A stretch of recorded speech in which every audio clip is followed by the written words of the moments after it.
I'm so excited to preach today's message. Ang title po ng ating message is Baka Panalangin. Maaaring nagtataka kayo kung bakit ganito ang title ng ating message, Baka Panalangin. Alam mo, re-reviewin po natin yung mga napag-aralan natin. In the past few weeks, pinag-aaralan natin, we have heard, we have understand that we have everything in Christ. Diba mga kapatid? In Christ we have everything. Because sabi nga ng 2 Peter chapter 1 verse 3, His divine power has given us what?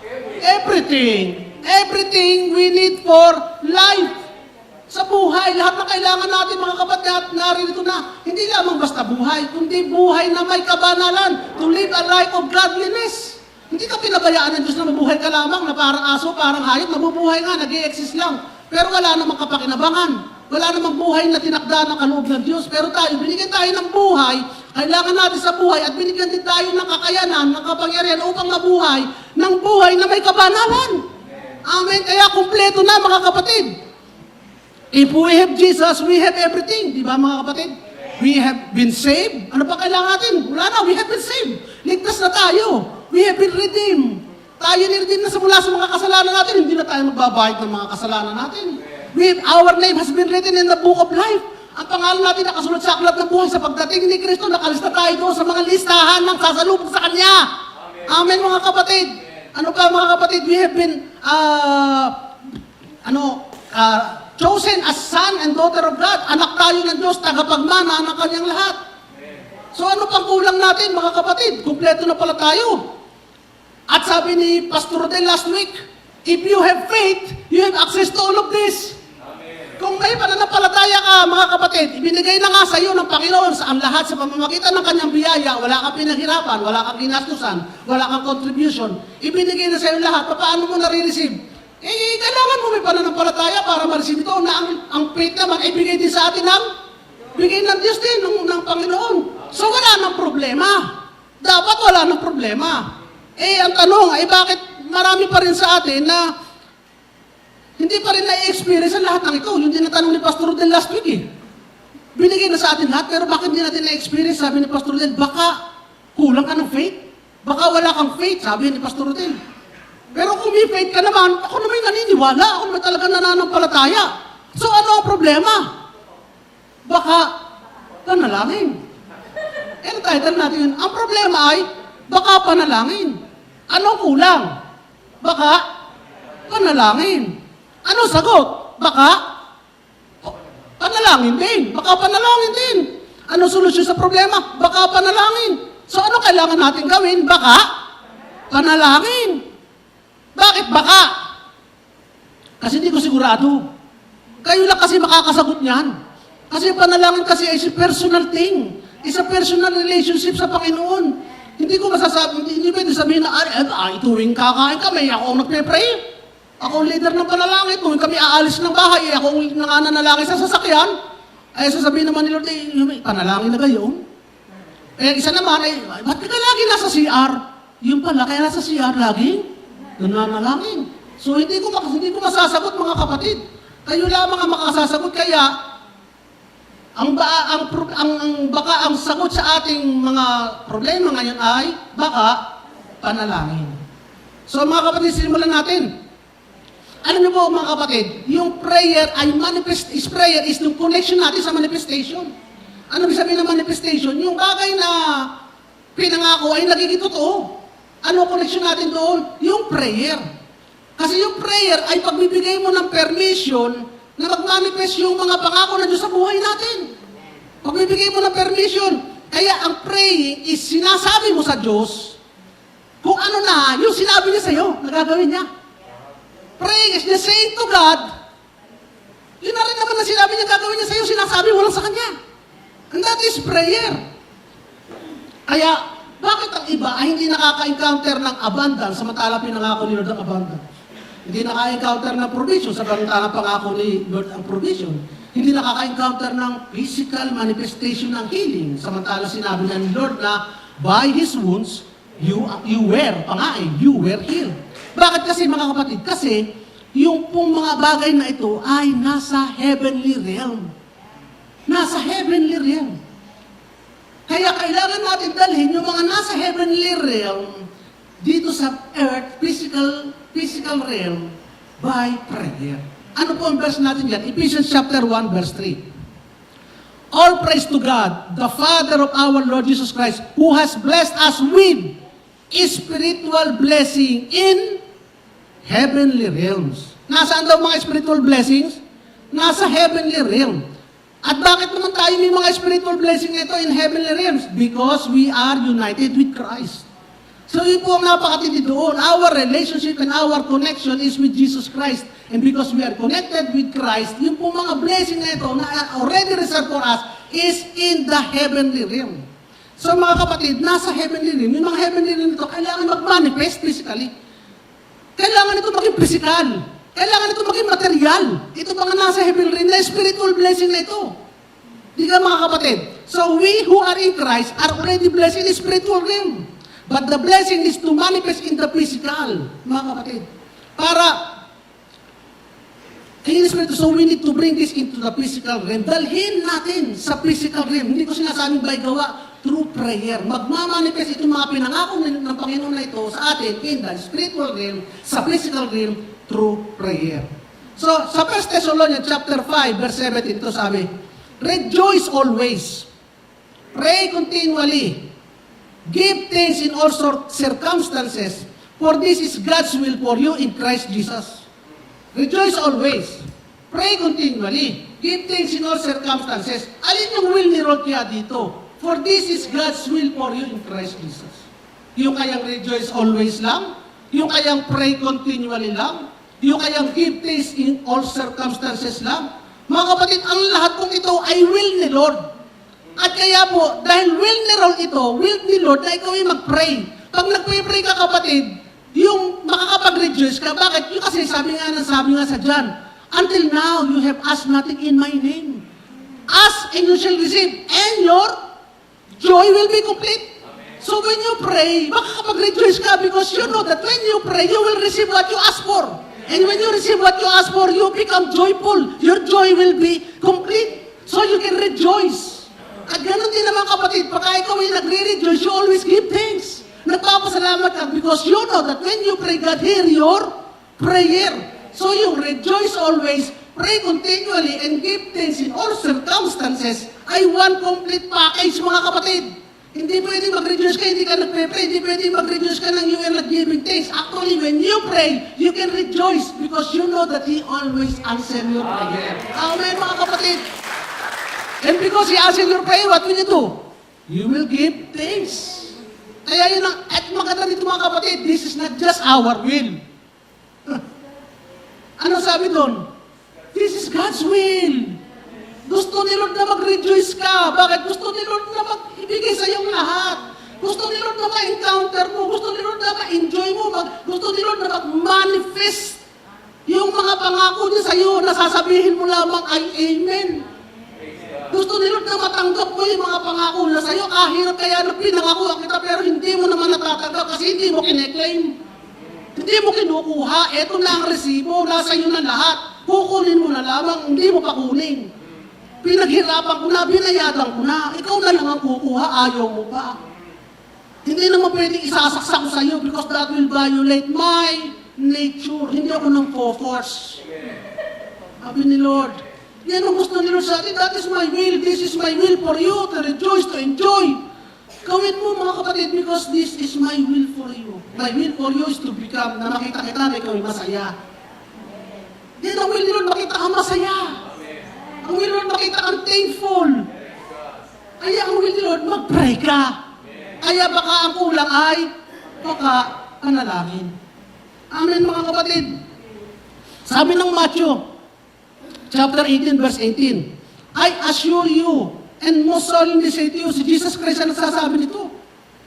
I assure you, and most solemnly say to you, that whatever you bind, close to sa Amplified, ano yung bind? Forbid, declare, to be improper and unlawful on earth, shall have already been bound in heaven. Already been bound in heaven. And whatever you loose, permit, declare lawful on earth, in the physical, shall have already been loosened in heaven, in the heavenly realm, in the spiritual. Kita niyo ang connection, mga kapatid? Ano ang connection dito? Yung iyong, whatever you bind in the physical is already bound in the spiritual, in heavenly realm. And whatever you loosen or permit in the physical is already or have been loosened in the spiritual or in heaven. So in both ways, it works, so mga kapatid. There is an agreement, mga kapatid. Yung already status, may already status na. May go ahead na, may pagbibigay na ng permission. That's why it works here on earth. Kaya nagtatrabaho itong pagbabain mo at paglulusen mo is because it is already given a already status. A go ahead status. An okay status from heaven. Mga kapatid. Amen, mga kapatid. So there is no problem. There is no problem with regards to heaven. At kapatid dito, mga kapatid, when you pray, God adds fire to our prayer. Dinadagdagan ng Panginoon ng apoy ang ating panalangin. Ano ba yung apoy? Apoy ay simbolo ng kapangyarihan to affect something. Para magkaroon ng bisa sa isang bagay, dinadagdagan niya ng apoy. Tingnan natin ang Revelation chapter 5, verse 8. Sabi doon sa Revelation, And when he had taken the scroll, the 4 living creatures and the 24 elders, yan yung mga 24 elders, fell down before the Lamb sa harap ni Jesus, each holding a harp and a golden bowls full of incense, which are the prayer of saints. Kapatid, ano daw ang dala ng mga 24 elders sa harap ng Lamb? The harp and the bowl full of incense. Ano daw yung incense na yun, mga kapatid? Prayers. Yung incense, alam niyo ba incense? That makes sense? Incense. Yun yung incense, so yun yung sinusunog na parang baga o butil, minsan iba-ibang shape, at yun may amoy, may aroma, pero sinusunog yun. At sabi ng Bible, yun daw yung prayer of the saints, mga kapatid. Sino ba yung saint? Yung ba yung 24 saints lamang? Di ba kasama ka dun? Di ba saints ka? Saint ka ba? Hindi ka ata naniniwala. Alam mo kapatid, saint ka? Paano ka naging saint? Abay, by the blood of the Lamb, ay hinugasan ka sa lahat ng mga kasalanan mo. At patuloy ka pang nililinis hanggang ngayon kahit nagkakasala ka. At di kayang nilinis at pinatawad sa kasalanan ng isang banal. Di ka ikaw yung saint. At mananatiling banal, magpakailan-kailan pa man. Kaya tayo yun, mga kapatid, our prayer, ay tanong, are you praying? If you are praying, your prayer is in the bowl. Nandun sa incense na yun. Sabi ng Revelation chapter 8, verse 3 to 5, Another angel who had a golden container for incense came and stood at the altar. The one was given a lot of incense. So yung incense ng mga saint, ibinigay doon sa anghel na yun. Nakuha niyo mga kapatid, ibinigay doon sa anghel na ngayon to offer the prayer of God's people. Para i-offer yung prayer na yun sa Panginoon. Yun yung prayer of God's people. Tayo yun mga kapatid. On the gold altar in the front of the throne. Then the smoke of the incense together with the prayer of God's people went up to God from the hand of an angel. So yung usok pumunta sa Ama yung senso, yung aroma ng insenso. After this, the angel filled the incense container with fire. Nilagyan ngayon ng apoy. And threw it on the earth. Ano nangyari nung inihagis niya sa lupa? Sa earth. Thunder roared, lightning flashed, and the earth shook. Mga kapatid, merong anghel sa kalangitan na ang trabaho niya ay kunin yung mga panalangin ito, dagdagan ng apoy ng Diyos at ibalik sa earth to affect the earth and its inhabitant. Wow, mga kapatid, yung prayer mo hindi simple. Yung prayer mo hindi simpleng bagay lang yan. Dinagdagan ng Panginoon ng kapangyarihan, nilagyan ng apoy at ibinalik sa lupa upang ano nangyari? The earth shook, thunders, and affect its inhabitant. May kapangyarihang makapekto sa mga naninirahan doon, mga kapatid. So mga kapatid, kung alam mo na yung palang prayer na yun ay nakakarating at binabalik ng Panginoon, ang tanong, gaano kadami ang iyong bowl ng incense? May laman ba o wala? Anong gagawin mo ngayon, kapatid? Ay dadagdagan mo. Ako magkukontribute ako doon hanggat maaari. Kasi may kapangyarihan pala yung bumalik sa lupa. Hindi ko alam kung itong revelation na ito is the end of time or now. Or tomorrow, or the other week, or the another month, or another years. But I know that our prayer is collected in a bowl as incense, and God adds power to it and hurls it back sa atin sa lupa to affect us, the inhabitant of the earth. Amen! Purihin ang Panginoon. Napakaganda pala ng prayer, kapatid. Napaka-makapangyarihan. May meron. Sabi ko dati, huwag niyo sabihin, there is power in prayer. The power resides on the one who answered your prayer. Tama? Yes. But if you will not pray, how can you receive the power?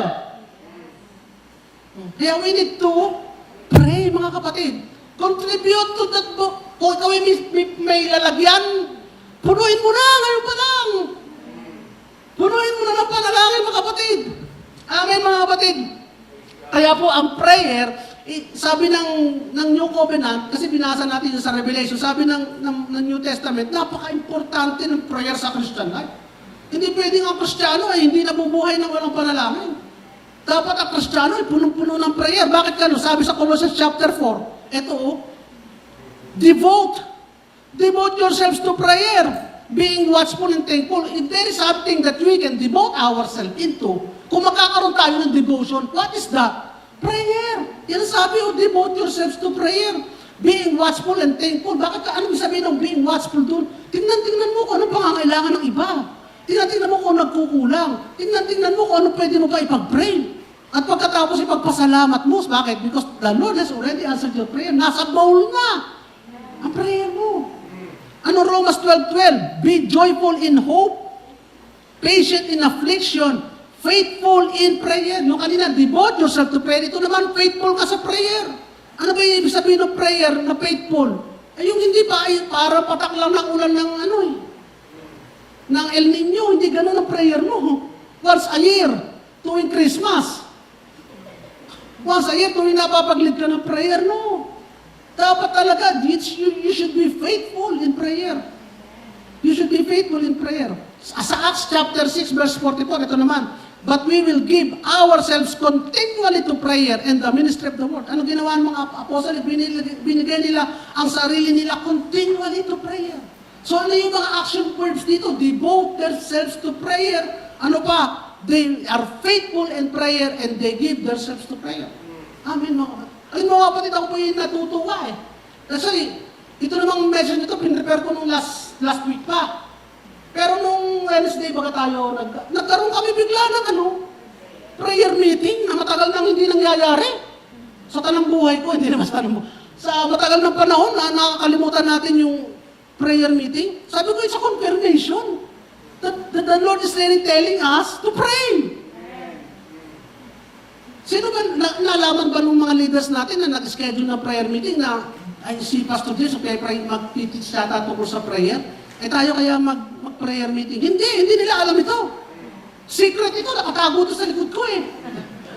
Hindi nila alam yung topic ko na i-preach. Actually, nung oras na yun, hindi ko pa tapos eh. Ginagawa ko pa eh. Nagagawa pa ako ng topic nung gabi na yun, na nasa harap ako ng Zoom, hindi pa ako tapos eh.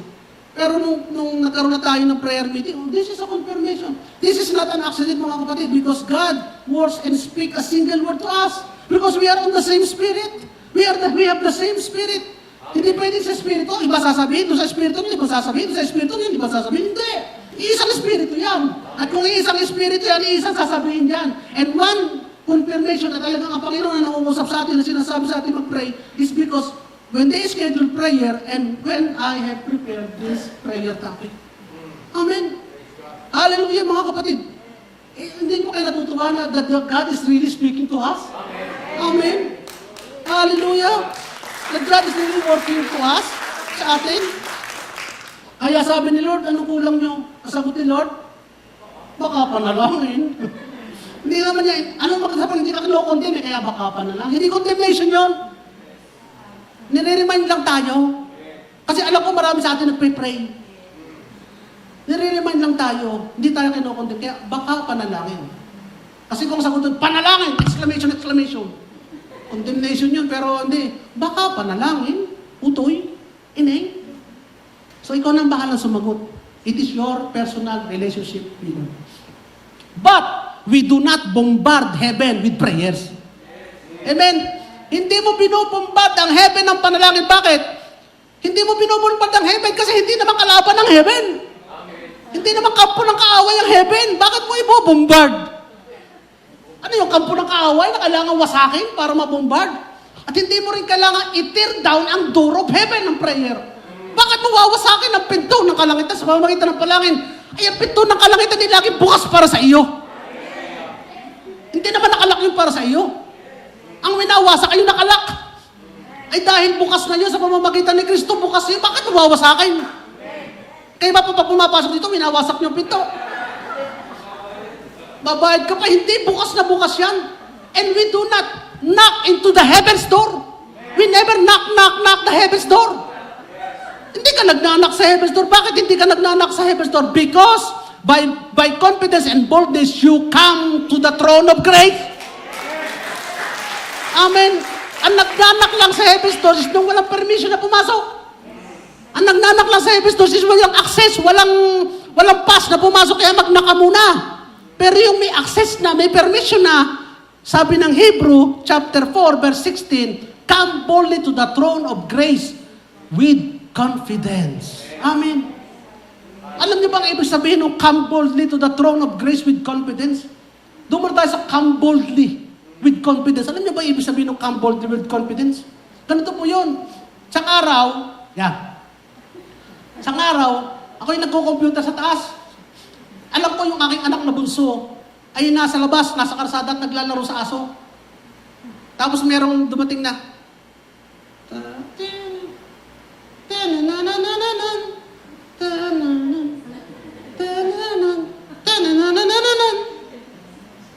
selekta. May dumating na selekta. Pakinig ko bumukas yung gate. Pakinig ko yung lakas ng bukas ng gate. Tapos yung pumasok na yung kailangan siyang dumaan sa garahe, lumiko sa dirty kitchen, kanan doon sa kitchen, diretso sa dining, kanan, akyat sa danan, tug, balik, akyat sa danan, tug. Tapos kaliwa, doon sa may study room, family room, tapos diretso doon sa pintuan, doon sa kwarto namin. Tapos diretso pasok. Sabi, Daddy, pahingin pera. Bibili akong ice cream. That is boldness and confidence. Why? Bakit siya may boldness and confidence? Because alam niya kung sino ang daddy niya. Alam niya na yung daddy niya may pera. Yes! Pambili ka naman ng selekta, wala ka pa. Selekta lang. Alam niya yung daddy niya may kapangyarihan. Oh. At pangalawa, alam niya kung anong will ng daddy niya. Alam niya na yung daddy niya papayag sa kanya. Kasi ang anak ko na to, tuwing hihingi ng pagkain, alam niyo naman kung gaano kapayat ang anak kong ito. Kapayat. So, gusto kong kumain, pag hihingin, Daddy, pwedeng kainin ko yung nasa rep na yogurt. Siyempre naman, ikaw pa. Ganun lagi sagot ko, siyempre naman, ikaw pa. Daddy, pwedeng akin na lamang yung tira na donut ng mami. Siyempre naman, ikaw pa. Lagi ko sagot na ganun eh. Kaya alam niya, kaya may boldness and confidence siya. Narinig, Daddy, pampili ng selekta ng ice cream. Siyempre naman, ikaw pa. Kasi alam niya ang will ko. Patatlong alam niya ang posisyon niya. Ano ang posisyon niya? Anak siya eh. Alam niya yung na anak siya. Hindi lamang anak, basta anak. Kundi alam niya na siya ay ano. Yun nga anak.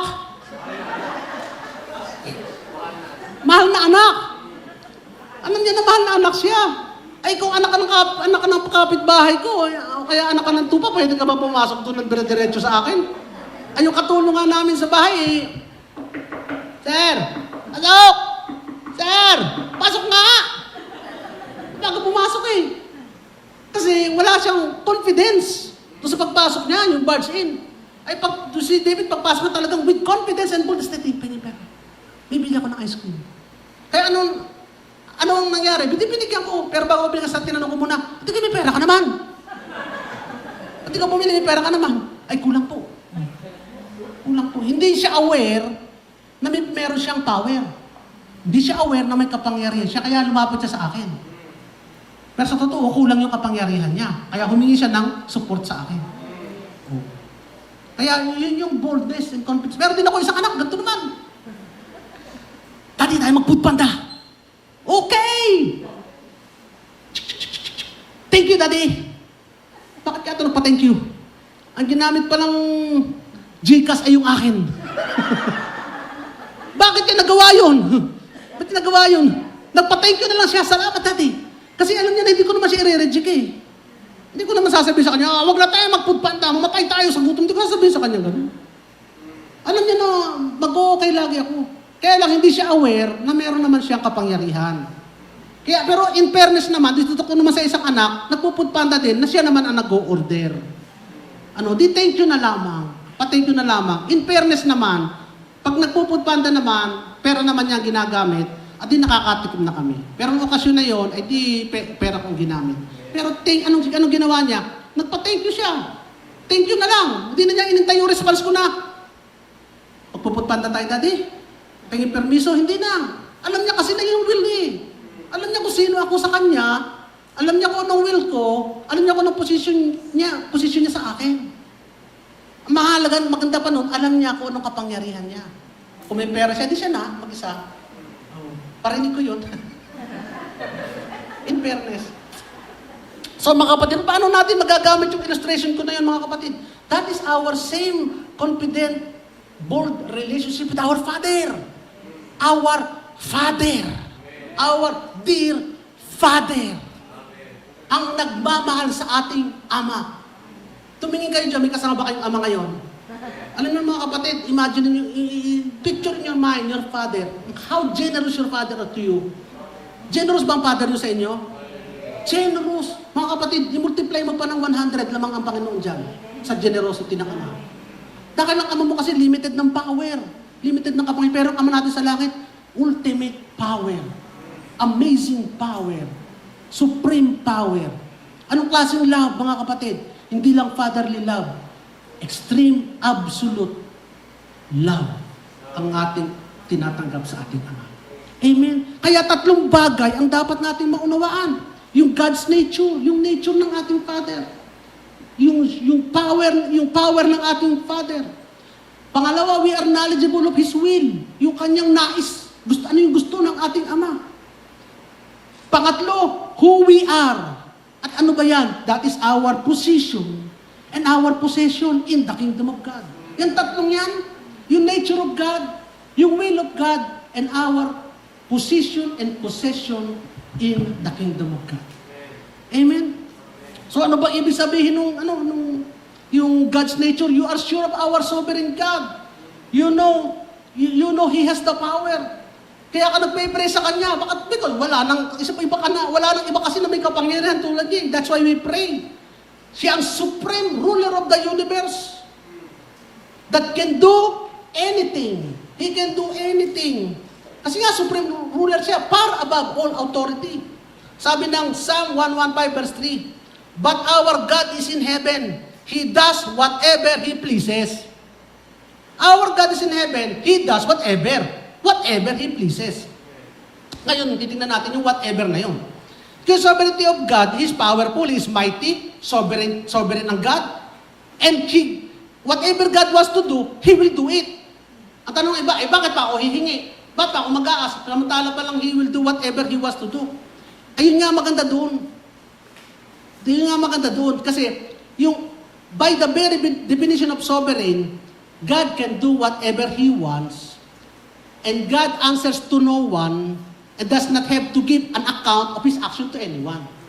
So, whatever He likes, He can do. And yung gagawin niya is always true to His nature. So, kasi ganito mga kapatid, yung pong tao, ang ginagawa ng tao is a reflection of His nature.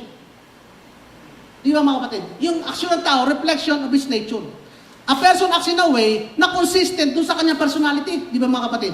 Kaya a loving person will always act lovingly. He will not act unlovingly. because that is opposite to His nature. Eh, kaya niyang gawin yon because He is supreme. Kaya niya gawin because He's all-powerful. Kaya niya gawin yan because nothing can hinder His arm. And God Almighty is limited by this nature. God will not do anything in opposite to His nature. Kaya nga, He can do all things. God can do what He pleases. But the good thing is, yung do what He pleases is always inconsistency o inconsistence. Ano tama doon?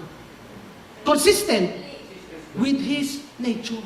Laging kaparehas ng kanya nature. Laging naaayon doon sa kanya nature. At ano ba ang nature ni Lord? He is fair, He is loving, He is just, He is righteous, He is gracious.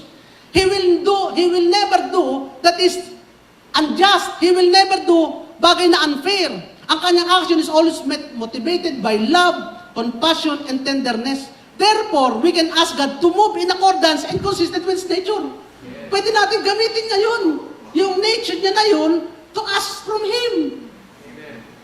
Parang yung kay David, he know that I have the power and I am giving him whatever he wants according to my nature, according to my limit na tama sa kanya, kaya siya ay nakakalapit sa akin. Kaya po, pag tinignan natin mga kapatid ito, ano ang nakaka-please kay Lord? Yung balikan natin sa verse na yun. He does whatever He pleases. Sabi ng Jeremiah 9:24, that I am the Lord who exercise kindness, justice, and righteousness on earth. For this I delight, declares the Lord. Yun yung delight ni Lord, to exercise kindness. Yun ang delight ni Lord, to exercise tenderness, to exercise goodness, to do good to us. Yun ang delight ni Lord. Ang delight ni Lord is to give the desire of our heart. Ang desire ni Lord is to please us because that is good for Him. Diga, mga kapatid? Ikaw na pinatuwid na. Mga kapatid, do you deserve suffering? Hindi deserve ni Lord yun. Pinatuwid ka na niya eh. Ginawa ka ng righteous, do you deserve suffering? No. He is a righteous God. Sa mga righteous, hindi yun deserving ng punishment. Ay, nature niya yun. So you do not deserve suffering. You deserve favor from God. Amen, mga kapatid. Kaya, God is sovereign. Whatever He destined is bound to happen no matter what, sabi ng iba. But we can ask for the manifestation. Lord, gusto namin mag-manifest itong goodness na ito sa aming buhay. So, you can change your situation through prayer. Kaya we don't need to bombard heaven. It's not biblical, ha? But prayer can change the mind of God. Diba? Bago yan, ha? Can prayer change the mind of God? Prayer cannot change the nature of God. But prayer can change the mind of God for you to experience a better you. Ay, tingnan natin mga kapatid.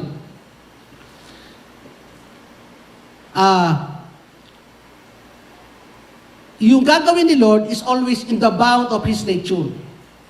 We cannot ask Him to do things na beyond do sa bound ng kanya nature. Kaya, example mga kapatid, buksan natin sa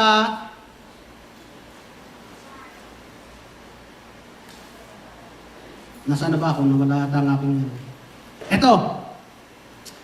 Sabi muna dito sa verse na ito, sa James 1:17, no variation or shadow of turning, He never changes or casts a shifting shadow.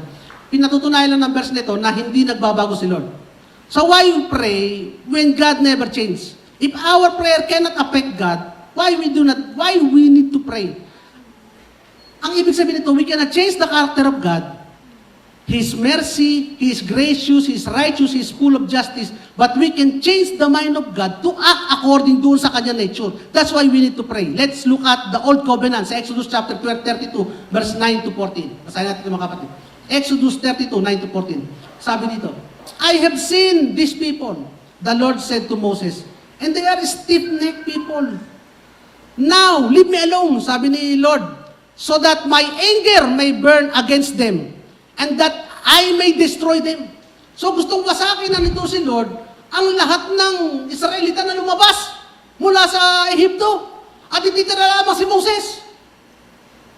Then I will make you into a great nation. At sabi niya, ikaw Moses ang gagawin kong great nation. Sagot ni Moses. But Moses sought the favor of the Lord, his God. Lord, he said, why should your anger burn against your people, whom you have brought out of Egypt with great power and mighty hand? Why should the Egyptians say, It was with evil intent that he brought them out to kill them in the mountains and to wipe them off the faces of the earth. Turn from your first anger. Turn from your first anger. Relent, sabi ni Moses, and do not bring disaster to your people. Remember your servants Abraham, Isaac, and Israel, to whom you swore by your own self. I will make you a descendant as numerous as the stars in the sky, and I will give your descendant all this land I promised them, and it will be their inheritance forever. Then the Lord, ano sabi ni Lord? Then the Lord relented and did not bring on His people the disaster He has threatened. Sa ibang translation, sa King James, sabi dito, and the Lord repented from the evil which He thought to do unto His people. Ngayon yung repent doon, have nothing to do with sin. Yung repent doon na hindi dahil sa kasalanan, yung repent doon is ibig sabihin is metanoia, change of mind. Kaya doon sa Amplified, so sabi, so the Lord changed His mind about the harm which He had said He would do to His people. So ang Panginoon nagbago ng isip dahil sa panalangin. Pero ang pagbabagong ito ay ayon sa kanyang nature. Ito'y patungo sa maganda, laging sa mas maganda.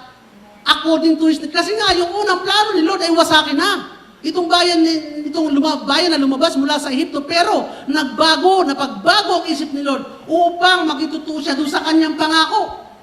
Lagi sa paganda, because God is merciful, God is gracious, God is righteous. Bagamat yung demand ng punishment is just lamang. Bagamat yung demand of punishment dara doon sa mga taong yun ay karapat-dapat lamang. Karapat-dapat lamang silang wasakin. It's also an exercise of the righteousness of God. Pero napagbago ni Moses ang isip ng Panginoon to give favor doon sa mga taong yun who are deserving punishment as well. Ha, mga kapatid? So, tingnan natin. The Lord changes His mind for the better, always for the better, because it is God's consistent nature. Alam niyo ba, gusto rin naman ni Lord yun eh. Gusto ba ni Lord na wasakin? Hindi eh. Ang gusto ni Lord, hinihintay lang ni Lord na si Moses ay mag-intervene sa kanya. Kasi gusto niyang maging totoo sa pangako niya sa bayan ng Israel. Gusto niyang i-preserve yung bayan na yun. Inihintay lang ng Lord na si Moses ay mag-intercede. At kung nag-intercede si Moses, meron ng reason. Okay. I will beat. Sige, susundin ko yung panalangin mo. Pero deep inside, alam ni Lord. Deep inside, alam ni Lord kung ano mangyayari. Alam ni Lord. Inihintay lang niya yung prayer ni Moses to intercede for the nation of Israel. So, because we can ask God to change His nature, change His mind, can we ask God to intervene in a bad situation to make it better? Yes, definitely. Kasi yun ang will ni Lord eh. Yun ang nature ni Lord eh.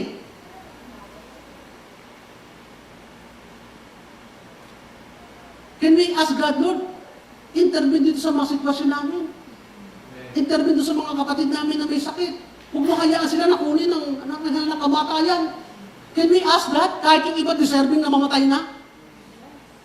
Can we ask from God? Yes, because it's better nature. It's a good nature. He's gracious, He's merciful, He's slow to anger, and willing that everyone will be saved. May kapatid ka ba, magulang ka ba na mamamatay na, pero hindi pa tumatanggap kay Lord?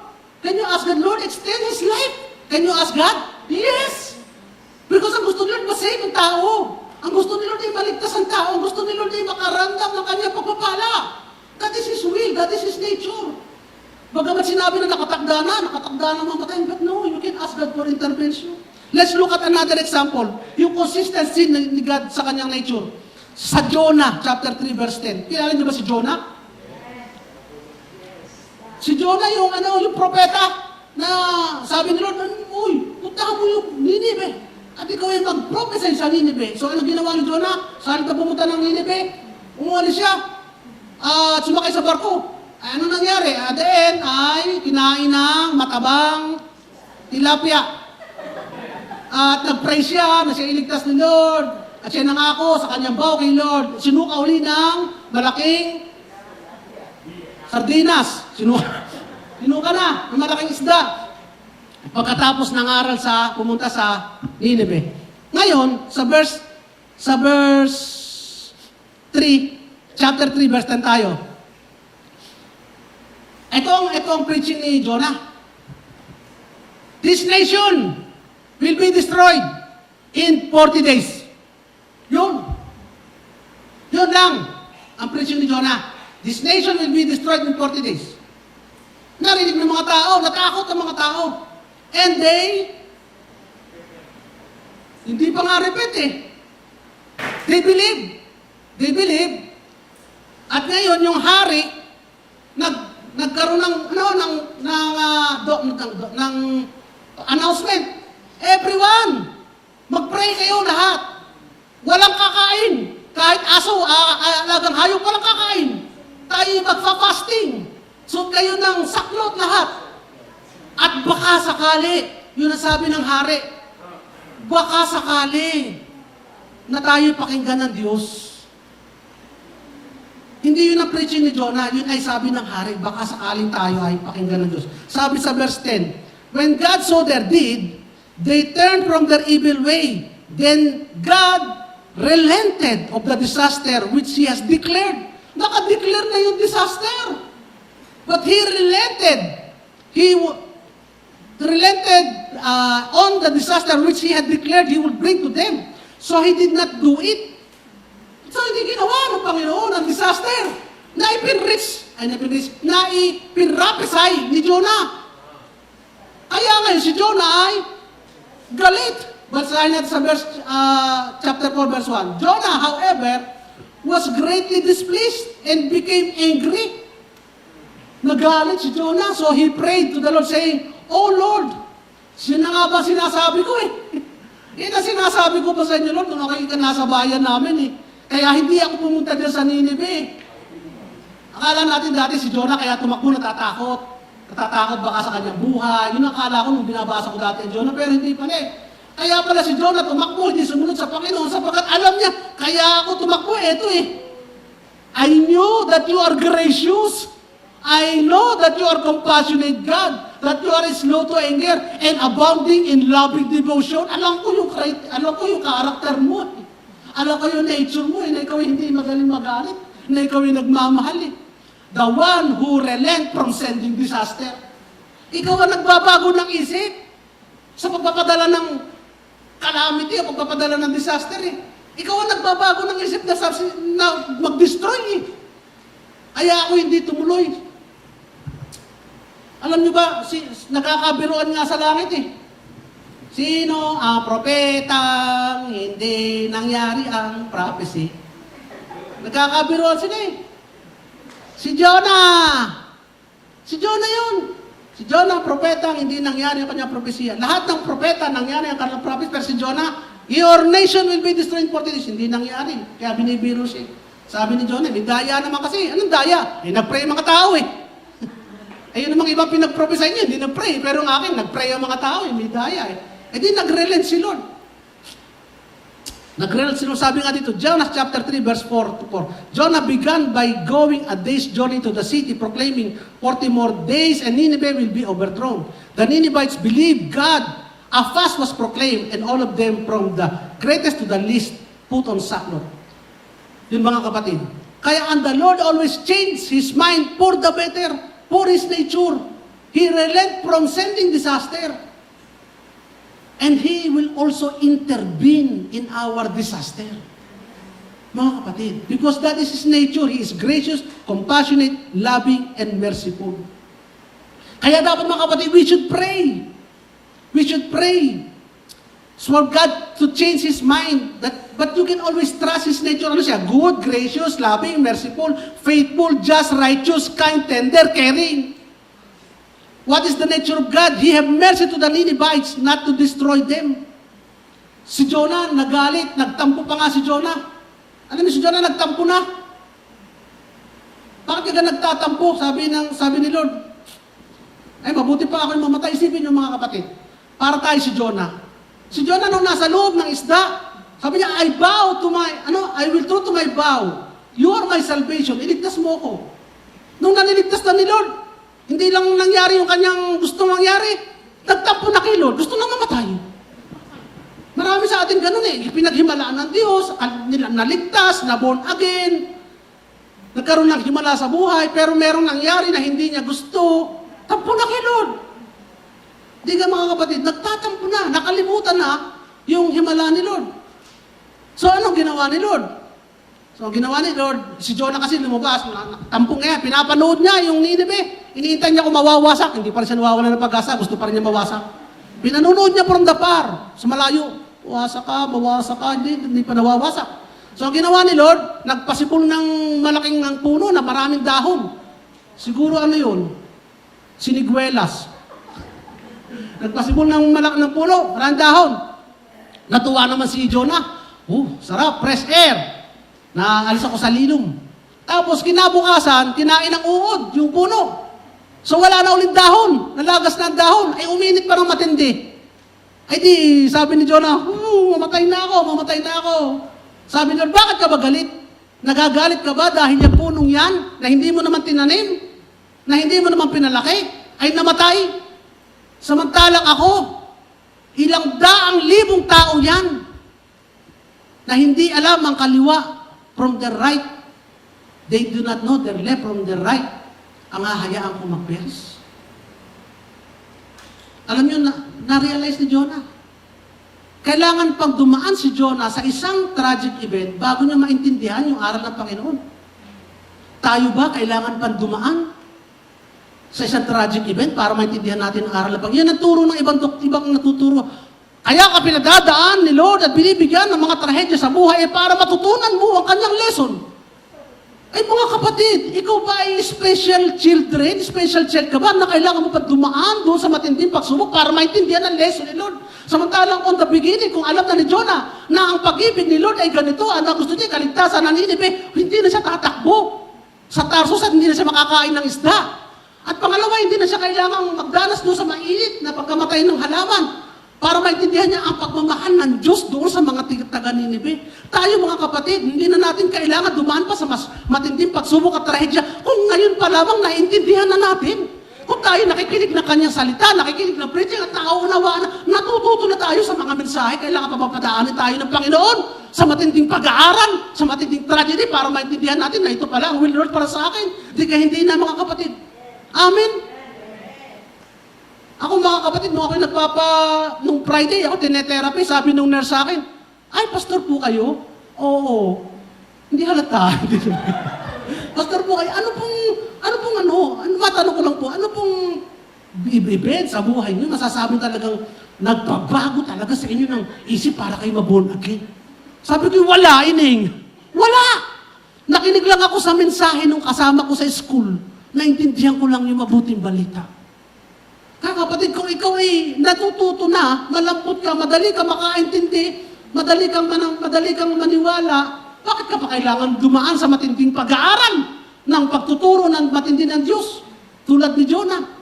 Ay, paano po kayo naging pastor? Siguro may pinagdaanan po kayong pangyayari sa buhay, kaya po kayo nag-commit sa pagpapastor. Hindi, wala din.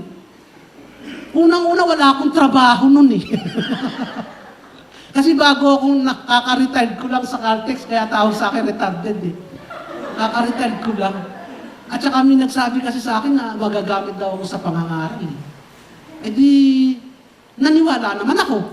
Di ako'y nagpasto. So mga kapatid, hindi mo na kailangan, alam niyo yung mga dumadaan sa mga ganito, yung matitigas ang puso eh. Yung hindi nakikinig sa mensahe, hindi nakikinig sa salita, tinuturuan na ang biyaya lamang ang pwede mong pagtiwalaan. Tinuturuan na hindi sa iyong kalakasan, hindi sa iyong kapangyarihan, kundi sa biyaya lamang ng Diyos, ayaw pang maniwala. Gusto pang subukan. Kaya nakakatuloy sa pagsubok na sasabihin mo, talaga palang hindi kaya ng kakayanan ko, hindi kaya ng kapangyarihan ko, sa biyaya nga palang, ay di natuto ka na. Pero dumaan ka pa doon sa matinding pangyayari na yun. Samantalang tayo mga kapatid, di ba? Tayo naniniwala na. Kaya sabi ko, ako nilikha ng Panginoon na madaling maniwala.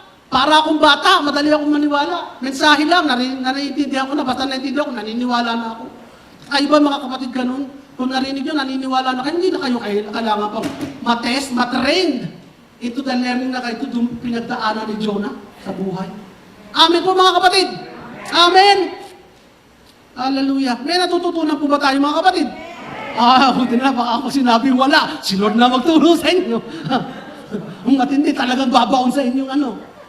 Hindi, tayo sa salita pa lamang ni Lord eh. Ayos na eh. Yung salita naman talaga nyo, doon dahil mo dapat matuto. At saka mga karanasan ng iba. Masaya, maganda, may nagte-testimony dito. Ng miracle ni Lord, ang ganda nun. Wow, talaga, ang sarap. Pero minsan nakakatakot din, ikaw na lang na, ikaw lagi nagte-testimony. Ang dami mo naman pinagdadaanan. Pwede namang hindi kayo napagdaanan ko. Di ka, pwede namang smooth sailing lang ako. Di ka, pwede naman mga kapatid, if you understand the message, if you understand the lesson, if you receive the word and believe in it, bakit pa kailangan ka dumaan? Amen mga kapatid.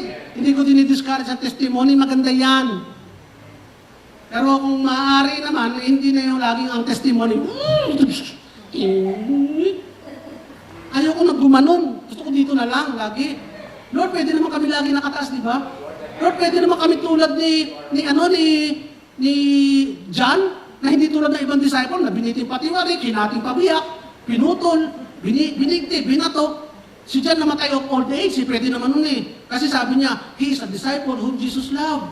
He is always looking for the favor of God. He is always looking for the grace of God. Pwede naman tayo ganun, di ba mga kapatid? Amen! Gusto ba ni Lord sa atin yun? Yes! Praise God! Kaya, tuloy natin. So, yung reason for God's unchangeability is not the reason not to pray, but the reason to pray to God. Using His loving nature, He will change His mind to manifest His loving nature. Kailangan lang ng one believer to stand in the gap. Kaya merong, dahil sa kalukuhan ko ng araw, siguro kaya nalulugi yung negosyo ko. You can stand with the gap, Lord. Alam ko, pinatawad mo na yung mga kalukuhan ko ng araw. Ako, Lord, by your favor, by your grace, alam ko po, Panginoon, that you can, invalidate all of my past failure, Lord God. And although your God, you have pronounced judgment. And we can also ask God, Lord, delay mo muna yung judgment mo. Sa mga tao to, delay judgment.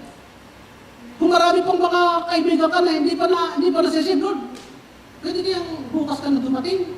Parang tonight, ikakusapin ko muna. Pwede, di ka mga kapatid. Parang di ka naniniwala mga kapatid. Pwede. Pwede mga kapatid. We can ask God to intervene in our situation. We can ask God to put an end to this pandemic. Pwede ba natin hilingi kay Lord na tapusin na ang pandemic? Sabi ni Lord, marami pang masasama eh. Marami pang ayaw maniwala eh. Eh Lord, hindi sila na lang kami, tapusin mo na kami ng pandemic namin. Huwag na din eh. Put an end to your pain. Lord, sakit-sakit na talaga eh. Put an end to my pain immediately. Okay, you can go now. Sabi ni Lord, come to me in heaven. You can ask God not to let you pass through a difficult circumstances. Pwede ba mga kapatid? Pwede. Di ba ang Kristiyano dapat dumadaan sa mga pagsubok? At saka di ba ang Kristiyano, kaya nga nasasabi ang Kristiyano, di ba kahit dumadaan sa pagsubok, though the flock may be lost, though the fig tree do not blossom, I will praise the Lord. Di ka dapat ganun Kristiyano? Ang Kristiyano dapat nag-i-enjoy ng biyaya ni Lord. Maganda yung gano'n. Kapag dumadaan ka doon, yes, magpuri ka sa Panginoon, dapat lang. Pero pwede mo naman hilingin kay Lord, huwag naman ako padaanin dyan. Let the flock not be lost. Let the fig tree blossom. So that more will rejoice. Kaya nga, rejoice always, pray, and give thanks. Amen. But do not put God in a box naman. Yun yung unpredictability of a predictable God. Na-predict ni Jonah yung gagawin ni Lord eh. Pero unpredictable kung paano. Example si Lazaro. Predictable si Lord na siya ay tutugon sa panalangin at sa tawag ni Maria at ni Marta. Kaya may sinugo sila. Sigurado dadating yan. Best friend yan ni Lazaro boy eh. BFF ni Lazaro si Jesus, dadating yan. Sa tawag mo lang. Pumunta yung mga sinugo ni Marta at ni Maria. Pero si Lord hindi sumama. Unpredictable. Unpredictable. Ngayon ba nung hindi sumama si Lord, pwede bang isipin ni Maria at ni Marta na hindi tinugon ang kanilang prayer? Pwede. Kasi hindi na ikakahon si Lord eh. Kung ang criteria na pagtugon ni Lord sa panalangin kriteria ni Maria at ni Martha sa pagtugon ni Lord, ay yung sasama si Lord, then they fail. Na-disappoint sila ni Jesus. Pero hindi naman yun eh. Hindi mo nga may kakahon si Lord. Kasi nga si Lord, dinelay niya ng 4 na araw so that yung tunay na patay na si Lazaro, makikita ang tunay na kadakilaan at kapangyarihan ng Diyos. Sa isang patay na. Sa isang tao na sasabihin ng mga tao na wala ng pag-asa. Sa sitwasyon na wala ng kapag-asa, doon kumilos si Lord at doon pinuhay si Lazaro. So that now, si Lazaro hindi lamang basta pinagaling sa sakit. Katulad ng napakarami, kundi si Lazaro ay binuhay. Isa sa 3 binuhay ni Lord mula sa mga patay. Tama ba? 3 ba? 3. Amen? 4? 3. So, naging mas miraculous, naging mas himala. So, you cannot put God in a box. Hindi mo pwedeng ikahon si Lord. O kung ba hindi na sumama si Jesus doon sa tawag ni Martha, hindi na dininig ang kanilang panalangin, nananalangin ka, Lord, ito ang gusto ko sagot sa aking panalangin. Kung hindi yun na nangyari, ibig ba sabihin, hindi na dininig ni Lord ang iyong panalangin? No. You cannot put God in a box. Mamanga ka na lamang. Maybe something is even greater or better is reserved as an answer to your prayer. Amen. Hallelujah. Thank you, Lord. Number 2. Sa natin God's nature. We can approach God because of His nature. Loving, kindness, gentle, slow to anger. And we can ask God to change His mind according to His nature also. Ano? Number 2, God's will. God's will. Dito maraming Kristiyano nakakaiba-iba. God's will. Sabi ng John chapter 5 verse 14, and this is the confidence that we have toward Him, that if we ask anything according to His will, He hears us. If we ask anything according to His will, He will hear us. Pinahihirap ng iba yung will ni Lord. Pinahihirap ng iba yung will ni Lord para sa atin. Yung iba nagtuturo, pinahihirap. Samantalang napakalinaw na ang will ni Lord para sa atin. Yung lahat ng promises ni Lord ay will niya para sa atin. Amen. Ikaw may pangangako ni Lord kung hindi niya will para sa iyo to? Gaano ba kadami ang pangako ni Lord? Madami. Ano ba ang sagot ni Lord sa mga pangako niya? Yes na. Ano lang ang gagawin mo? Amen. At mas maganda kung yung amen mo, i-convert mo to prayer. Amen. Hindi lamang basta amen, but yung word na pangako ni Lord, i-convert mo sa prayer. Gawin mong panalangin. Kung yung amen lamang ay naggagaranti na ng answer, how much more yung prayer mismo, yung kanyang will mismo, ang gagamitin mong prayer. Guhan niyo mga kapatid. Kaya huwag natin pahirapan. Ano ang role natin? Is to agree. Ang role natin is to say amen. Better, put it in prayer. If you know His will, then your prayer will be very effective prayer. Alam niyo, ginawa ni Jesus, that is the reflection of everything about the will of God. Yung lahat ng action ni Jesus, a reflection of all the will of God for us. All the will of God. Pinagaling ba ang marami? Pinagaling. May nireject ba sa kagalingan? Wala. Binigyan ba ng provision ang pangangailangan? Binigyan. Niligtas ba ang lahat na napapahamak? Niligtas. Naalihan ng demonyo? Pinalaya? Pinalaya. Freedom? Binigyan ng kalayaan. So let us use God's will in our prayer.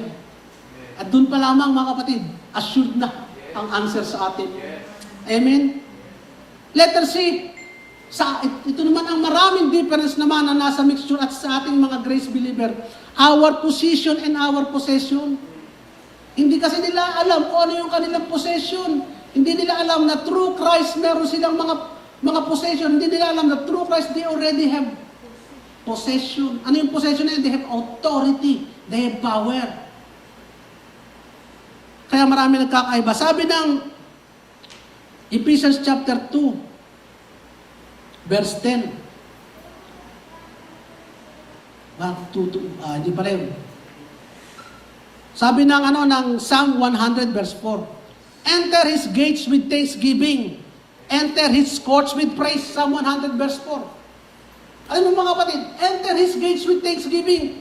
Tayo, umaawit pa lamang. Tayo nagpupuri pa lamang, nakikita na natin ang kapangyarihan ni Lord. Yung kanina, inawit natin. Di ba yung magkakasunod na awit natin, yung God is King Almighty, no mountain you stand against us, no giant that He cannot defeat. Alam niyo mga kapatid, doon pa lamang answer na prayer natin eh. When you pronounce that, when you give, ano ba ginagawa natin pag naawit? Pinupuri natin si Lord eh. Inasabi natin yung karakter niya, yung kapangyarihan mo Lord. Walang makakatalo sa iyo eh. Na ikaw na nagmamahal, tapos sasabihin mo pa, itong God na ito, that all powerful, itong God na ito, that no mountain can stand against Him, I am His child. I am His child. Doon pa lamang sagot na yung panalangin mo para nahihiya ka ng sabihin kung ano yung concern mo eh, napapahiya ka na eh. I-utter mo na naman, thank you Lord. Thank you Lord na itong mga problema kong ito, solve na sa iyo eh. Kaya thanksgiving na lang eh. We enter His gates with thanksgiving. We enter His courts with praise. Hallelujah mga kapatid. Kasi nga malinaw na sa atin kung anong position at anong possession natin. Kasi malinaw na sa atin yung mga bagay na binigay na niya. Kaya hindi mo pa ulit-ulit na hinihingi ang mga ito. Pinagpapasalamat mo na lamang. Otherwise, you are not asking in faith. At anong sabi ni Lord? Hilingin natin na may pananampalataya. Kaya nasabi ng James chapter 5 verse 14, and the prayer offered in faith will make the sick person well. Yung panalangin na may pananampalataya. Kaya hindi mo na hinihiling yung mga binigay na sa iyo kasi it's a reflection that you do not have faith na talaga binigay niya sa iyo. Ano ba yung mga binigay niya sa atin? We are saved, we have given a new life, we have been redeemed, we have been forgiven, we have been healed. We are seated with Christ. We have power. Hindi mo na, Lord, give me authority, give me power. Hindi ka na nahingi na ganun. You already have authority, you already have power. Lord, give me anointing, anointed ka na. Lord, give me your Holy Spirit. Nasa iyo na ang Holy Spirit. Amen, mga kapatid. 2 Corinthians. Pero doon, dagdag ko naman. Kung healed ka na, pero may nararamdaman ka pa, edi yung manifestation ng healing ang hingin mo. Yung release of the symptoms, yung release of the pain, yun ang hilingin mo. Yun ang, Lord, alisin mo yung pain na ito. Or use your authority, rebuke the pain. Whatever, doesn't matter. Pupunta tayo dyan, makikita natin, sabi ni Lord, doesn't matter. At anong pwede ba? Pwede. Even Paul, kasi even si Paul, nag-pray siya ng same prayer. Sabi niya sa 2 Corinthians 12 verse 8, was given a thorn in my flesh, a messenger of Satan to torment me. 3 times, I pleaded. Si Paul pala nag-plead kay Lord to take it away from me. But he said to me, my grace is sufficient for you. My power is perfected in weakness. Ngayon, sabi ng iba, ito ay sickness or deformity kay Paul na hinihingi ni Paul. Lord, alisin mo itong deformity. Di ba by His wounds we are healed? Pero hiniling ni Paul na, Lord, alisin mo ito. Ang sabi naman ng iba, this is some torment. Ito ba maaaring persecution ni Paul o yung tao humahabol kay Paul. Whatever it is, nag-pray si Paul. Yun ang mahalaga. Whatever it is, nag-pray si Paul at sumagot si Lord. Ang sagot ni Lord is not yung physical na hinihiling ni Paul, but greater ang binigay at pangako ni Lord. Ang pangako ni Lord, my grace is sufficient for you. My power is perfected in weakness. Anong binigay ni Lord? Assurance. Promise. Greater doon sa hinihingi ni Pablo. Because kung dininig ni Lord yung hinihingi ni Pablo, then Pablo will be led by on his own strength and his own power, which is not a guarantee. Pero ito pangako ni Lord, he will rely on God. He will rely on God's power. He will rely on His strength. He will rely on His grace, which is far greater and better than anything else. Amen. Ganon din ang gusto sa atin ni Lord. Minsan, we have to rely. Minsan, kaya hindi natin nakikita ang manifestation. We have to rely on His power. Kaya hindi natin nakikita yung physical manifestation ng hinihingi natin. Kailangan pala magtiwala talaga tayo na talaga, Lord, sa grasya mo na lang ako magtitiwala. Amen. Hallelujah mga kapatid. Naintindihan ba natin mga kapatid? Sabi ng John chapter 14 verse 13, and I will do whatever you ask in my name so that the Father may be glorified in the Son. You may ask me for anything in my name and I will do it. In the name of Jesus, you have the privilege to call Jesus and you have the privilege to bear the name of Jesus. You have the privilege to use the name of Jesus. Binigyan ka ng Panginoon ng karapatan, gamitin mo ang kanyang pangalan. Gamitin mo ang kanyang pangalan. The Father hear us, Jesus hear us, because we have Jesus as the guarantor that the Father is going to do, to glorify, to be glorified in the Son. Para mag-glorify the Father, you use the name of Jesus. James chapter 5 verse 16, the prayer of the righteous man is powerful and effective. The prayer of the righteous accomplishes much. Taas ang kamay ng righteous. Righteous kayo mga kapatid. So ibig sabihin, your prayer is powerful. Your prayer will accomplish much. You're righteous. Ikaw yung kapatid. Ephesians chapter 1 verse 19. The incredible greatness of God's power to us who believe. Napag-aralan natin yan. Ang nasa atin ang kapangyarihan ni Lord. Because God's unlimited power is limited only in our prayer. Do we use this power enough? We must release this power through prayer. The power that resides in us. So question, bago tayo magwakas, how do we pray? Ito ang maganda sa sagot ni Lord. How do we pray? Pero tingnan naman natin yung ibang verse na ito. Do not be anxious, chapter 4, verse 6. Do not be anxious about anything. Kayo mag-worry sa anumang bagay. Pag ba sinabing anything, kasama lahat ng pagdududa mo, pagtatakot mo lahat. But in every situation, sa ano daw sitwasyon? Sa lahat. By prayer and petition with thanksgiving, present your request to God. Present your request to God with prayer and petition with thanksgiving. And the peace of God, which transcends all understanding, will guard your heart and mind in Christ Jesus.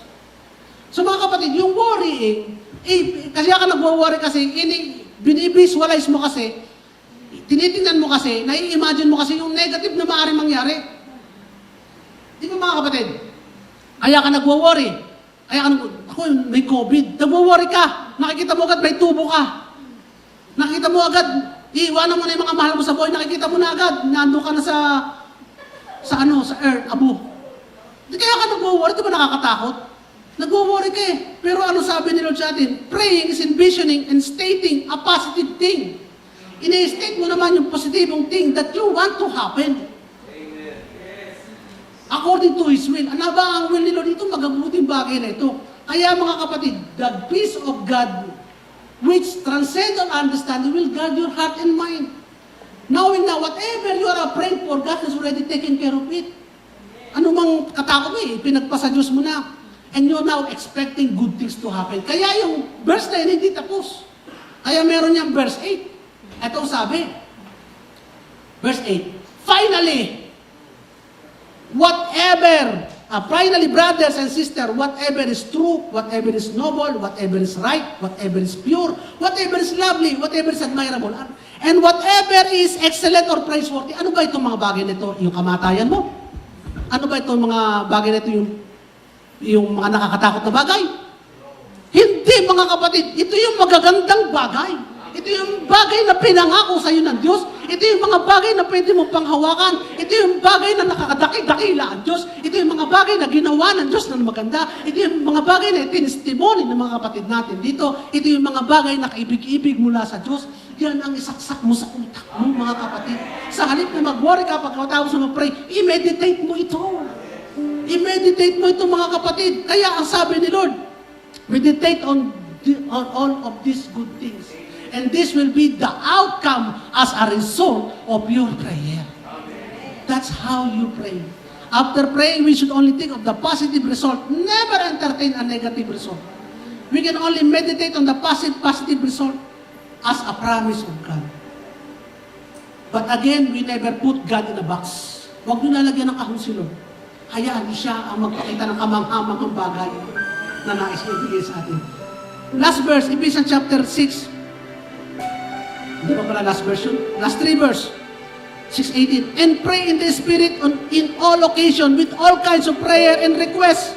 With this in mind, be alert and always keep on praying for all the Lord's saints. Mga kapatid, pray on all occasion.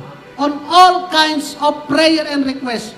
So do you pray only when things na mga bagay na hindi maganda nangyari sa'yo? Doon ka na ba nagpe-pray? Or even when good things are happening? Pray ka din. Bad things and good things. When nothing is happening, pray. When only things that you don't like happen, pray. When things you like happens, pray. When big things On big things, pray. On small things, pray. Do you pray when you are sad only? Pray. Do you pray when you are happy? Pray. Pray in all occasions, on all kinds of prayer. Paano ba tayo manalangin, kapatid? Tayo ay pinagpala ng Panginoon. Binigyan tayo ng kalayaan kung paano manalangin. Alam niyo mga Muslim, pag sila nagpe-pray 5 times a day, may oras na nakatakda. Tayo ba may oras na tinakda sa atin si Lord? Wala. Pag sila magpe-pray, dapat sila ay nakaluhod. At merong carpet. Ikaw ba'y pwede mag-pray na nakatayo? Pwede. Sila pag magpe-pray, dapat nakatapat doon sa Mecca. Dapat oriented sila sa Mecca. Kayo ba, kahit nakatapat sa kusina, pwede mag-pray? Pwede. Sila pag nagpe-pray, nakayuko. Kayo, pwede mag-pray, nakaupo sa toilet. May privilege tayo mga kapatid. Napakalaya natin. Napakaganda natin. At ang sabi ng Panginoon, dinidinig ng panalangin natin. Yung mga Hebrew people, meron silang pattern of prayer. May pattern ng panalangin nila. Hindi pwedeng lumisad doon. At ang panalangin nila, dapat nauuga ka, doon ka nakatapat sa wailing wall. Kayo mga kapatid, you can approach God in whatever He is your dear brother. Ama mo to. Hindi kayo tataboy dahil sala ang prayer mo. Hindi kayo tataboy dahil sala, dapat ganito muna, supplication, hindi, wala. Hindi kayo re-reject ni Lord. We can approach God in all kinds of prayer. You can pray for the release of your pain. We can pray for the change of the attitude of our neighbor. Pwede mo ba ipag-pray? Ano? Sabi nga lahat ng prayer, lahat ng items pwede mo pag-pray. Panalangin mo ang attitude nga ng neighbor mo. Panalangin mo rin attitude mo. Pwede mo ipag-pray ang increase ng cash flow. Sa opisina mo, pwede. Pwede mo ipag-pray ang breakthrough sa business mo. Pwede. Pwede bang i-rescue yung somebody in danger? Pwede. Pwede bang i-rescue yung someone in pandemic? Pwede. Pwede bang i-rescue, i-pray mo kay Lord na maligtas yung isang tao na yun kahit hindi siya tumanggap kay Lord na siya ngayon ay nasa may COVID? Pwede. Hindi sasabihin Lord na hindi naman siya tumatanggap sa akin eh. Pero ikaw na nalamin, pwede mo bang pag-pray yun? Pwede. Alam mo mga kapatid, kahapon, nakausap ng kapatid ko nasa Amerika. Yung aming nurse na kapatid sa Amerika. Sabi niya, siya ay may turok na ng Moderna. Siya ay recovery from cancer. Cancer siya eh, cancer patient siya. Tapos may diabetes siya, tapos may burn siya sa kamay. Ang dami niyang naging sa katawan, tapos operado siya sa matres, tumor. Tapos tumawag siya. 15 minutes lang siya na-expose doon sa opisina niya. 10 feet away, 15 minutes, 10 feet away, naka-COVID siya. Nagpa-swab siya dahil meron siyang simptomas. Sakit ang ulo niya, taas lagnat niya, nakaroon siya ng nasal drip. Nagpa-swab siya. Aba, ang result, may COVID siya. Di, tumawag sa amin, usap kami, pinag-pray namin. I don't know if she really accepted Jesus Christ. I believe, Lord, na nung pinag-pray namin, inupo mo siya. Naniniwala siya na sa power of prayer, naniniwala siya. Pero sa traditional Catholic kasi ito eh. Pero naniniwala sa power of prayer. That our prayer, sis yung prayer natin, pakinggan ni Lord dyan. So we pray na, Lord, salamat. Ay, hindi mo kaya ng kapatid ko, Lord, God na ano. Nabisa sa ito ni, wala siya anak. Kinumusta ko, kaninang umaga, kinumusta ko bago dito. Ang prayer namin na hindi na mawala na yung sintomas at lahat ng pabor ibigay sa kanya. Kanina, tumawag ako, kamusta ka? Sis, sabi niya, kahapon daw, nag-worsen yung symptoms niya. Yung daw sore throat niya, ay yung throat niya parang hindi na siya makahinga sa throat. Pupuno na yung kanyang lalamunan. Kasi inuubo na siya, kasi taas ang lagnat niya. Pero, alam niya na mayroong gamot na available sa Amerika, which is yung Regenon monoclonal antibodies infusion. Pakiulit nyo nga. Regenon monoclonal antibodies infusion. Ito yung galing sa plasma ng mga gumaling sa COVID. Ito'y hindi basta-basta binibigay, kapatid. Bakit? Napakamahal daw. Ito'y hindi basta-basta binibigay. Ito'y nire-reserve sa yung matataas na tao na nandun na sa bagong tubuhan. Ito'y nire-reserve. Ito'y ginamit kay Trump. Ito'y nire-reserve. So, mahirap ang procedure para makakuha nito. Pero nung tumawag ang sister ko, favor of the Lord. The favor of God sa kanya. Na-schedule siya. Dito sa Florida lang available. Nasa Florida ang kapatid ko. Dito kasi ginagawa ito. Na-schedule siya. Naturukan siya ng alas 3 ng hapon. Bali, alas 3 ng madaling araw sa atin. Kanina madaling araw, naturukan siya. Minonito siya 1 hour.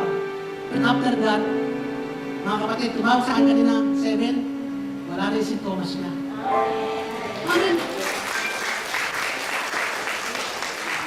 It's a miracle. Pwede natin sabihin, the drug is a miracle. Yes. But the favor of God is there. Isipin nyo, hindi ito ordinaryong gamot, mga kapatid. Ang haba ng pila.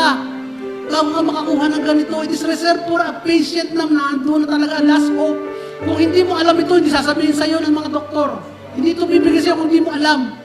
But because of the favor of God, I know the Lord answered our prayers. Yung asawa niya, hindi pa alam kung ano result. Pero yung asawa niya, may symptoms na, may mga COVID symptoms na. Nasabi niya, sasamahan na rin niya doon. And again, favor ang kailangan ni Lord para maturukan yung kanyang asawa. Nag-negative, false negative yung asawa. Pero alam niya na, imposible hindi mahawa kasama mo sa bahay. Siya nga, 15 minutes na na-expose doon sa katrabaho, 10 feet apart. Nahahawa kaya mga kapatid. Yes, mag-ingat tayo. This virus is very toxic, very contagious, very nakakatakot. Pero God is greater. Ngayon pa nga ako, there is no mountain that cannot be moved. There is no giant that cannot be defeated. Magpabakuna tayo kung kailangan, mag-iingat tayo. But our true protection is the Lord. Our true shield is the Lord.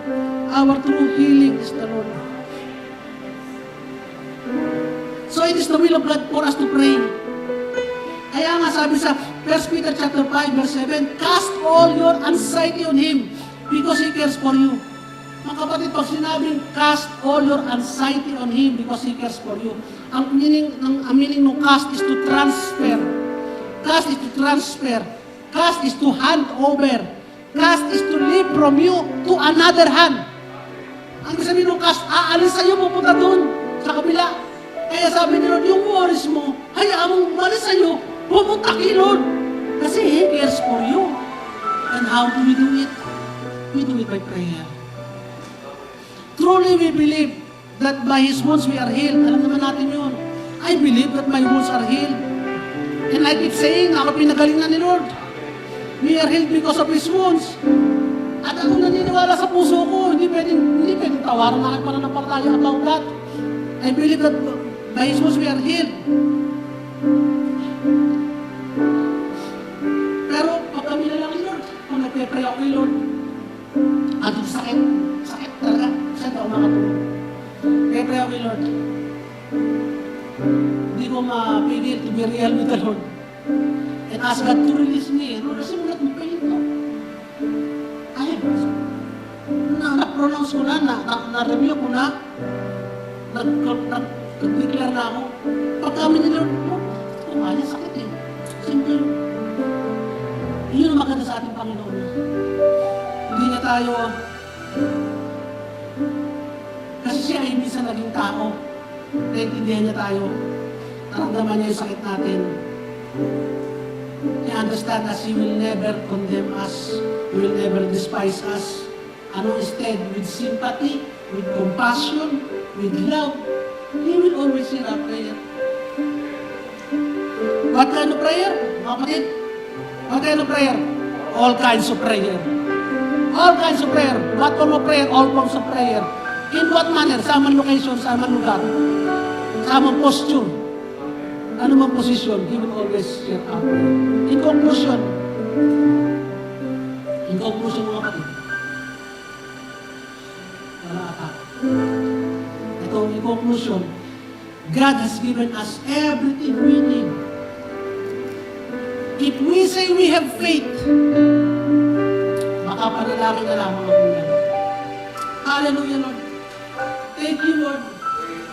Oh, Jesus, thank you, Lord God. Salamat po, Panginoon, sa mensahe mo po, Panginoon. At ikaw, kapatid na nanonood ngayon, nakikinig ngayon, kahit hindi napakilala si Kristo. Ito ang nais ng panalangin. Nais ng Panginoon ng panalangin mo, ang panalangin ng pagsanggap sa Kanya. Ibinigay na niya ang Kanyang sarili para sa iyo. Binayaran na niya lahat ng kasalanan mo sa krus ng Kalbaryo 2,000 years ago. Siya na nagpakasakit para sa iyo. Yung mga magagawa mong kasalanan, binayaran kasama na noon. Yung mga kasalanan maaari mong pagsakin kasama ng binayaran ng Panginoon. Upang ngayon, ikaw ay tuloy na banal. Sapagkat He who knew no sin became sin, naging kasalanan siya, so that you, who has done no great things, who has done no holy things, might become the righteousness of God. And believe it. Tanggapin mo ito, mga kapatid, sa pamamagitan ng isang panalangin ng pagtanggap at pagkilala sa Kanya bilang Panginoon at tagapagligtas. Sumunod ka sa panalangin ito. Panginoong Jesus, ako po isang makasalanan at mapapahamak, masusunog, mamamatay sa impyerno ng wala ka. Ako po isang bihag ng kaaway na gumagawa sa lahat sa tanang buhay ko ng kasalanan. At naniniwala ako na aking patay at walang pag-asa. Subalit salamat na lamang sa iyo, aking Panginoong Jesus. Ikaw na namatay upang ako'y marumi kong pagkatay, mamatay na kasama mo. At ikaw ay nabuhay upang ngayon ako'y magkaroon din ng buhay na walang hanggan. Tinatanggap kita bilang aking nag-iisang Panginoon at tagapagligtas. Salamat po na ako ngayon ay tinuring mo na bilang anak. At isinulat ang aking pangalan sa aklat ng buhay upang sa kung ano man ang mauna o ang iyong pagdating o ang aking pag-akyat sa iyong kalangitan, tayo ay magkikita. Salamat po. At sa oras na ito, Panginoon, alam ko na ang aking lahat ng panalangin ay dinidinig mo na.